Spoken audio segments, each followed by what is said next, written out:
Assalamualaikum Mas Aris. Waalaikumsalam Pak Udin, sehat? Alhamdulillah. Saya juga Mas Aris kan. Alhamdulillah. Alhamdulillah. Jadi Mas Aris ini saya udah kenal Mas Aris udah lama banget. Udah dari tahun sekitar berapa lah ya? 2000-an. 2000-an ya Mas Aris ya. Jadi langsung aja Mas Aris perkenalkan diri Anda secara lengkap dari pendidikan atau masalah-masalah lain. Oke. Nama saya Aris Darmawan, lahir di Batur 1985. Kemudian untuk pendidikan saya sekolah dasar atau SD-nya itu di Batur 6. Kemudian melanjutkan di SMP Batur 1 tahun sekitar tahun 9 berapa ya? 97 kalau tidak salah. 97. Terus kemudian melanjutkan waktu itu pernah sama orang tua untuk dipondokkan tapi saya tidak mau. Terus kemudian melanjutkan di MUHI Muhammadiyah 1 Wonosobo, tapi hanya beberapa hari karena tidak betah. Dan kemudian pulang ke Batur melanjutkan di SMA Batur. Dan setelah itu tahun 2004 melanjutkan kuliah di Jogja jurusan PGSD Pencas. Bentar Mas Aris. Jadi Mas Aris tuh sempat sekolah di Muhammadiyah Wonosobo, Iya. SMA Muhammadiyah Wonosobo. Iya. Kenapa pindah? Tidak betah. Alasannya? Ya mungkin karena kangen sama keluarga mungkin. Sebelum apa? Sebelum itu kan Mas Aris kan milih sendiri kan di sana atau gimana? Iya, milih sendiri. Itu kan teman-teman kan ada yang di Banjar, ada yang Wonosobo. Kebetulan sepupu-sepupu saya itu seperti Yaya, ada Agus, itu kan sekolahnya di MUHI lah. Akhirnya kita bertiga di sana. Ini pesan juga sih ya buat adik-adik mungkin yang nanti mau nurusin ke jenjang pendidikan yang lebih tinggi. Jadi dipikirlah ya sematang mungkin nanti. Maksudnya biar jangan sampai punya pengalaman seperti Mas Aris ya. Udah jauh-jauh, keluarga juga udah menyiapkan segala sesuatunya, tapi berapa hari langsung keluar gitu kan sayang. Jadi dipikirkan lagi buat adik-adik yang mau melanjutkan ke jenjang pendidikan yang akan datang. Lanjut Mas Aris. Terus kemudian setelah agak maju boleh Mas Aris. Tahun 2004 melanjutkan di Jogja, terus kemudian selesai tahun 2006 karena itu kan D2 diploma ya. Ya, terus tahun 2006 pulang membantu orang tua di ladang maupun di pasar karena bapak saya itu pensiunan dan waktu itu berprofesi juga petani gitu. Terus ibu saya itu kan pedagang di pasar. Itu ikut membantu orang tua. Kemudian tahun 2008 itu melanjutkan transfer S1 di Jogja dengan jurusan yang sama. Terus di jurusan apa Mas Aris? PGSD Pencas. Ya, transfer S1 dan 2008 yang seharusnya selesai tahun 2010 karena sudah diploma itu D2 kan harusnya melanjutkan S1 kan 2 tahun lagi, tapi 4 tahun lagi. Jadi kayak awal gitu ya. Ya, 2008 sampai 2012 karena skripsinya yang seharusnya 2010 selesai sampai tahun 2012. Kenapa bisa begitu Mas Aris? Ya, kenapa begitu lama? Sebenarnya yang menjadi mungkin untuk pembelajaran untuk untuk direnungkan sebenarnya karena malas itu. Kebanyakan mahasiswa itu ketika melakukan proses skripsi itu ketika bab 1 sampai 2, 3 itu kan terus kemudian melanjutkan bab 4 pembahasan dan 5 kesimpulan. Biasanya itu kan energinya udah mulai ini ya. Karena setiap mahasiswa itu kan pasti kan ada evaluasi ya. Ada butuh di sama dosen itu kan dikoreksi baik tulisan maupun yang lain-lain. Mungkin malasnya itu. Jadi kadang-kadang dosennya ndak ditemuin, ndak ada revisi-revisi yang perlu dibenahi gitu. Nah itu salah Ketelitian, satu ketelitian juga ya, penting ya Mas Aris ya untuk pribadi ya. salah satu apa ya untuk pembelajaran mahasiswa yang mungkin daerah Batur yang lagi mengerjakan skripsi di Jogja ataupun di mana itu, kalau bisa lawan rasa malas itu dengan berdoa lah, karena itu yang namanya rasa malas itu kan godaan setan. Dan akhirnya selesai tahun berapa tadi, 2012 wisuda ya. 2012 ya. Selamat juga Mas Aris ya, akhirnya bisa selesaikan walaupun Iya. mulur Iya. gitu kan. Atau apa Mas Aris mungkin waktu itu ikut organisasi atau apa gitu sehingga waktunya mulur atau gimana sih Mas Aris? Pengalaman pertama ikut organisasi itu Ya. Oh, boleh ceritakan dari awal pertama Iya. kali, mungkin dari tingkat SD juga ya, kalau atau OSIS apa gitu. SD sampai SMA itu nggak ikut Oh, nggak organisasi, ikut OSIS nggak di ikut. sekolah berarti. Cuman SMA dulu sekitar kelas 1 gitu, tahun 2001 atau 2000 ya. SMA yang udah di sini atau SMA masih sudah di di sini sini berarti ya? itu pernah ikut organisasi di remaja masjid dulu di Sidarja, Masjid Nurul Iman. Ya waktu itu tahun 2000-an lah.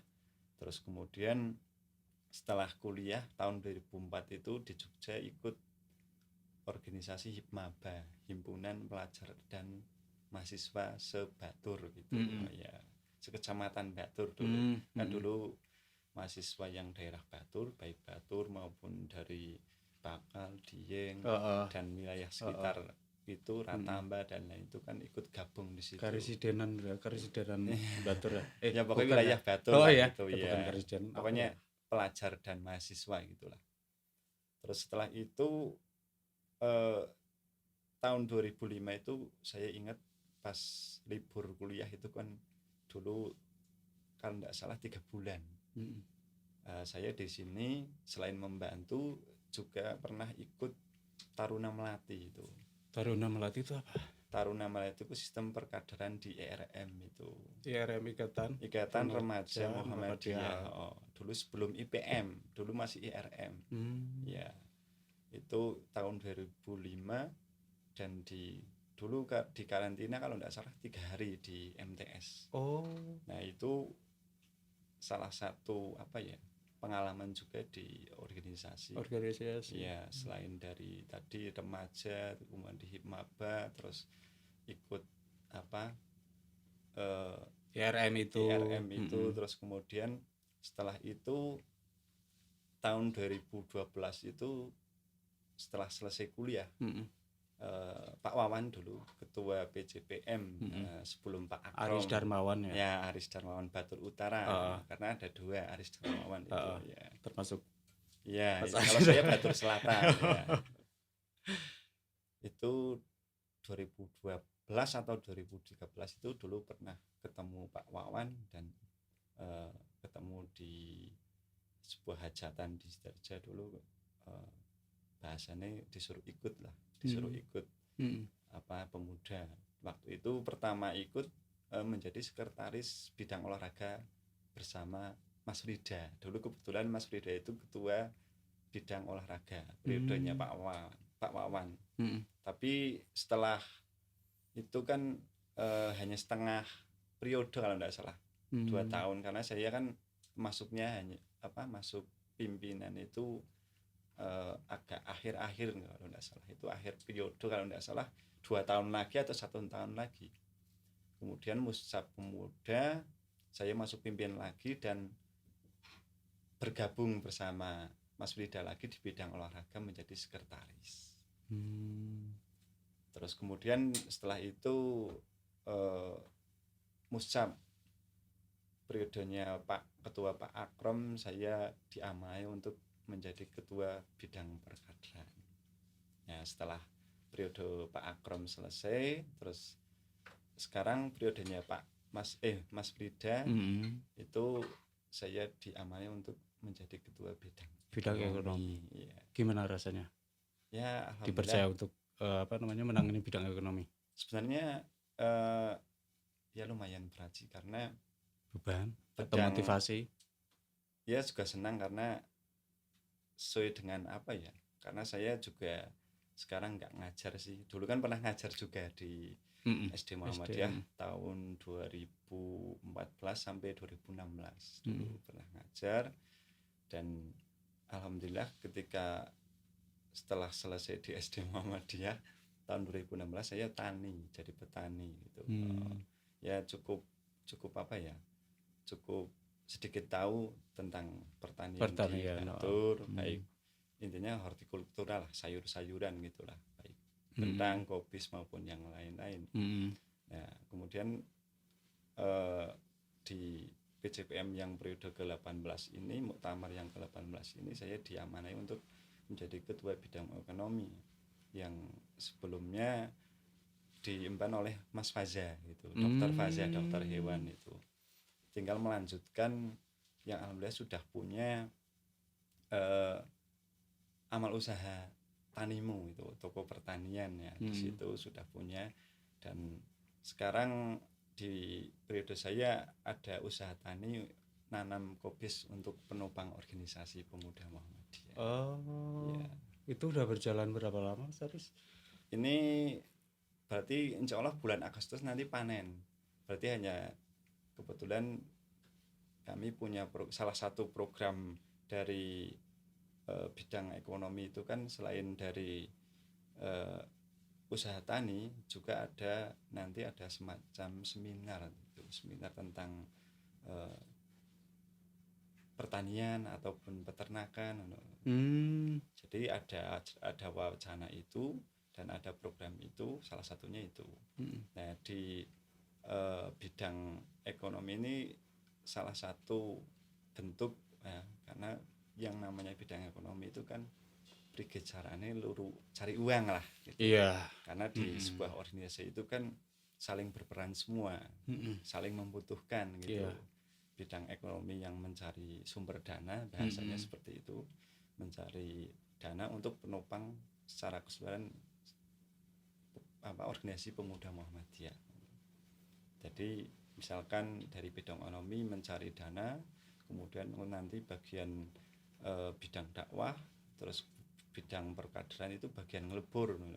Tapi kan kita lihat situasi juga, maksudnya kadang-kadang bidang ekonomi tidak mampu untuk menopang gitu, bahkan kadang-kadang bidang-bidang yang lain ikut membantu dengan misalkan dari bidang perkaderan punya penjualan mug ya, itu kan ada di gambar itu, penjualan mug atau penjualan ini ada ini ya.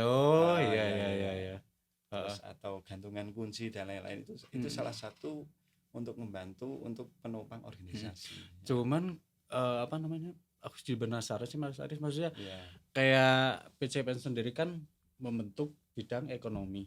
Nah sebenarnya apa yang telah dilakukan sih sama PCPN bidang ekonomi gitu loh?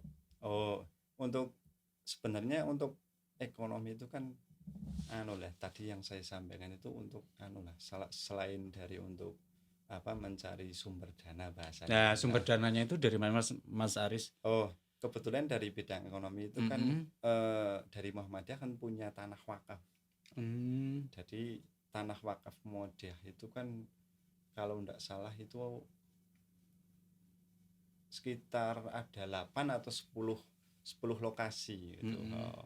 Dan itu salah satunya dari bidang ekonomi kemarin bulan Ramadan meminta kepada Majelis Wakaf PCM Batur untuk ditanami dari bidang ekonomi. Nah itu salah satunya nanti dikelola bidang ekonomi dan nanti hasilnya nanti diserahkan ke PCPM gitu. Ya bahasanya dibendahara, dan nanti dari bidang-bidang lain misalkan ada yang minta, nanti tinggal minta ke bendahara gitu. Salah satu untuk penopang pergerakan organisasi gitu.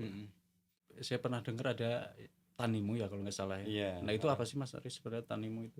Tanimu itu toko sarana pertanian. Jadi Tanimu itu menjual pestisida, obat-obatan. Ya juga ada pupuk kimia maupun pupuk organik, okay. Di sana ada menyediakan. Nah itu salah satu untuk menopang sebenarnya untuk untuk menopang kegiatan organisasi Ekonomi, ya. pemuda ya. Terus itu didirikan tahun 2016 kalau tidak salah, itu 2016. dulu pas periode ketuanya Pak Aris Darmawan Utara itu. Pemuda banyak Pak Wawan. Kami pas di bidang olahraga bersama Mas Frida. Terus sekarang kan Mas Aris kan berarti otomatis sebagai ketua bidang ekonomi kan ya. sedikit banyak kan jadi lebih tahu ya tentang Tanimu itu ya sekarang lagi dikelola. Nah itu gimana ini perkembangannya? Kalau sekarang malah omsetnya menurun Mas. Jadi dulu awal-awal untuk omset per bulan itu bisa mencapai sekitar 90 juta itu dulu. Per bulan? Ya per bulan. Perharinya kan kalau tidak salah 3 juta. Berarti kalau kita ambil laba 10% kan berarti sekitar 9-10 juta ya per bulan ya. Nah, itu kan lumayan. Nanti dipotong operasional untuk karyawan dan lain-lain itu kan.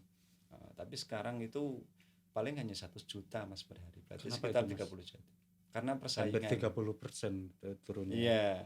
Karena Kenapa persaingan itu pasti sekarang kan banyak gitu Mas. Dan sebenarnya butuh inovasi, tapi ya ada wacana untuk di toko Tanimu itu diganti dengan toko yang lain, karena memang Mas, sebuah organisasi untuk penopang tapi di situ banyak yang piutang itu, yang ngutang itu ke Tanimu gitu. Soalnya yang namanya seorang petani kentang itu butuh biaya operasional, biaya produksi ini kan sangat tinggi. Jadi petani itu ya kalau kentang itu berat sekarang Mas. Makanya dari itu kalau bisa bidang ekonomi nanti bisa melakukan sebuah inovasi, mungkin ada perubahan tidak hanya di toko pertanian itu Tanimu, tapi juga ada yang lain yang kira-kira bayarnya lebih cash ini ya, gitu. gitu. Nah pertanyaan selanjutnya Mas Aris, yang menjadi dorongan Mas Aris itu apa bergabung dalam Muhammadiyah ini? Yang pertama itu dulu saya itu apatis. Hah? Maksudnya terhadap organisasi itu apatis. Jadi setelah ikut bergabung. Bayanganku ateis. Bukan.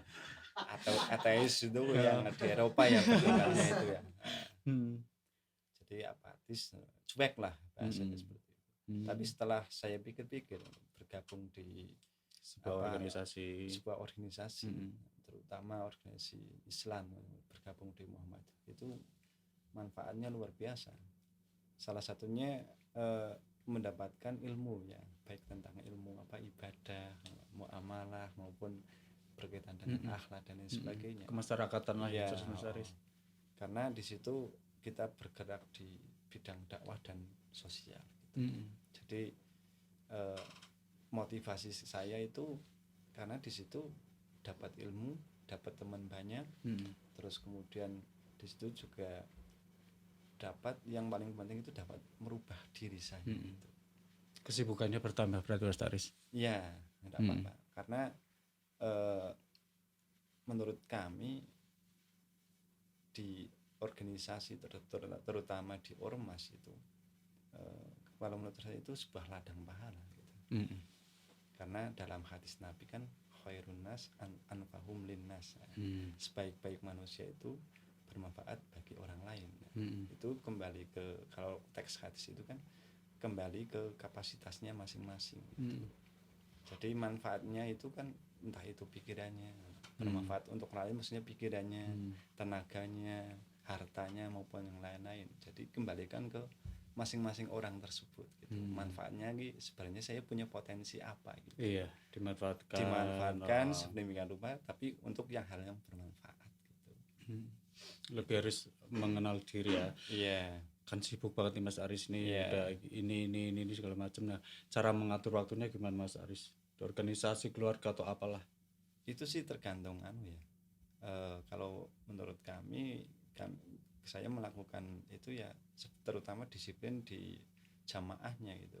Jadi kalau misalkan kita atur jamaahnya itu, misalkan sholat secara berjamaah baik subuhnya maupun itu, maka nanti kita akan bisa mengatur sendiri gitu, baik untuk organisasi maupun keluarganya. Karena jadi bisa handle semua. Karena di dalam sholat itu kan melatih diri kita untuk menjadi orang disiplin gitu. Itu terus kemudian setelah waktu-waktu di luar sholat itu nanti kita manfaatkan untuk hal yang bermanfaat seperti keluarga maupun organisasi gitu. Intinya organisasi yang untuk kemaslahatan ya, itu untuk umat, untuk masyarakat yang untuk bermanfaat gitu. Terus harapan untuk Muhammadiyah diatur. Kemudian harapan Mas Aris untuk Muhammadiyah Batur demi kemajuan Muhammadiyah, enggak Muhammadiyah sih, tapi demi kemajuan inilah Mas Aris. Harapan kami nanti ya, di Batur itu ada sebuah amal usaha yang untuk kelanjutan itu, dari kan di Batur kan sudah ada amal usaha TK, sudah ada SD, MI, kemudian ada PAUD, juga ada MDM, ada MAA, udah ada SD, udah ada MTS. Nah itu kelanjutannya tinggal MA gitu. Harapan kami seperti itu. Dan kemudian mungkin Mbak Batur bisa mendirikan klinik atau apalah untuk kesehatan masyarakat gitu. Harapan kami. Dan juga harapan kami di Batur itu ada yang mungkin cabang itu mengirimkan kader-kadernya terutama di pendidikan ulama tarjih Muhammadiyah. Itu juga penting. Karena mau tidak mau Batur itu harus menyiapkan generasi yang ulama gitu ya, ulama Muhammadiyah gitu, yang berkompeten di situ untuk bareng-bareng bergerak berdakwah di wilayahnya masing-masing gitu. Karena salah satu ya itu menjadi PR Muhammadiyah itu kader-kader ulamanya juga penting. Oke. Dan satu hal yang Mas Aris harus ketahui bahwa Torik sudah haji. Oke, terima kasih. Assalamualaikum warahmatullahi wabarakatuh. Waalaikumsalam warahmatullahi wabarakatuh.